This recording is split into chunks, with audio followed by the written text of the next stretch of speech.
एम्बुलेन्सको सन्दर्भमा र त्यो पालिकाभित्रको बिरामीहरूलाई बोक्ने अनि त्यस पछाडि त्यो आर्थिक सहयोगको रूपमा केही पालिकाले वितरण गर्दै आएको छ। जब म नगरपालिकामा नेतृत्व प्राप्त गरेँ र मलाई नेतृत्व प्राप्त गर्ने जुन अवसर दिनुभयो, त्यस पछाडि फिल्म नगरीको लगायत विभिन्न क्षेत्रमा भएका नागरिकहरूको लागि स्वास्थ्य शिविर महत्त्वपूर्ण हुन्छ भन्ने मलाई त्यति बेलादेखि लागेको कारणले धेरैवटा स्वास्थ्य शिविर सञ्चालन गर्नु। अलमोस्ट हामीले टार्गेटेड भनेको 2000 देखि 2500 चाहिँ पपुलेसनहरू आउनुहुन्छ कि भन्ने हाम्रो अनुमान हो। उहाँहरूलाई चाहिँ सफिसियन्ट हुने गरेर चाहिँ डक्टरहरूको व्यवस्था गर्छौँ।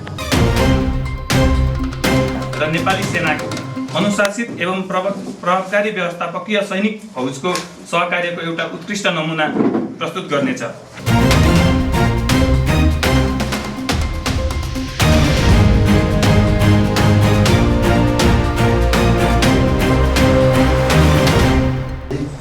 त्यहाँबाट सेवा उपलब्ध हुने उपकरणहरूको अभावको सन्दर्भमा हामीले पालिकाले केही बजेटहरू उपकरण खरिद गर्ने बजेट सुनिश्चित गरेको छ र भर्खरै मात्रै अहिले नयाँ सरकार बनेपछि स्वास्थ्य मन्त्री अहिले त ईसा मेहतासँग पनि भेटघाट हुने सन्दर्भमा यो कुरा राख्यो र केही व्यवस्थापनको लागि अहिले यो आर्थिक वर्ष पछाडि यो असार पछाडि त्यहाँ 85 लाख जति व्यवस्थापकीय पक्षमा चाहिँ सङ्घीय सरकारले स्वीकृत गरेको अवस्था छ र पछिल्लो समयमा अस्पतालमा इसिजीहरू लगायतका अरू विभिन्न मसिना उपकरणहरू र डिजिटल एक्सरे चाहिँ पालिकाले किनेर बेसिक सेवाहरू चाहिँ दिने तयारी गरेको छ र हस्तान्तरण गरेपछि अब सम्भवतः सर्ने तर्खरमा हुन्छ, तर व्यवस्थापन पूर्ण रूपमा भइसकेको छैन।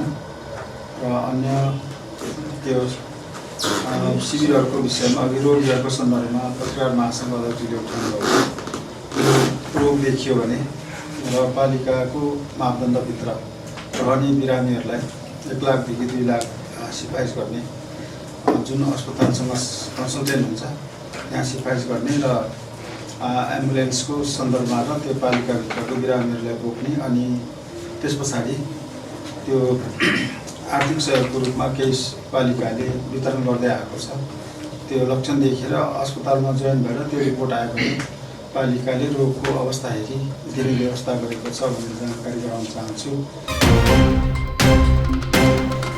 यसकै कारणले गर्दा म जति बेला म फिल्म नगरपालिकाको नेतृत्वमा नरहँदा पनि कहिले उद्योग वाणिज्यबाट हुन सक्छ, कहिले लायन्स क्लबको नामहरू बढाउन सक्छ। मैले सञ्चालन 5 थर अस्पतालमा मेरै नेतृत्वमा गरेको। फेरि मैले व्यक्तिगत रूपमा मेरो नेतृत्व भन्न पनि अलिकति अहमता भएस्तो भयो र गरियो। तर जब म नगरपालिकामा मैले नेतृत्व प्राप्त गरेँ र मलाई नेतृत्व प्राप्त गर्ने जुन अवसर दिनुभयो, त्यस पछाडि फिल्म नगरीको लगायत विभिन्न क्षेत्रमा भएका नागरिकहरूको लागि स्वास्थ्य शिविर महत्त्वपूर्ण हुन्छ भन्ने मलाई त्यति बेलादेखि लागेको कारणले धेरैवटा स्वास्थ्य शिविर सञ्चालन गर्नु।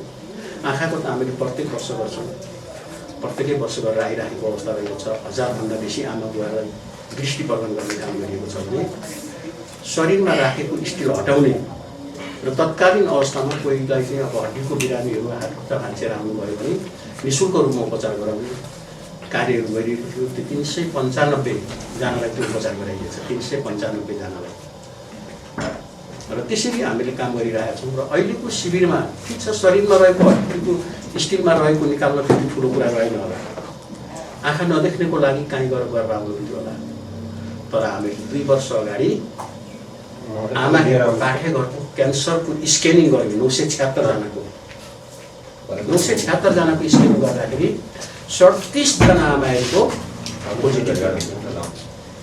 फर्स्ट फेजमा हुनुहुन्थ्यो, कोही अब सेकेन्ड फेजमा पुग्न लाग्नुभएको उहाँहरूलाई त्यो थाहा थिएन।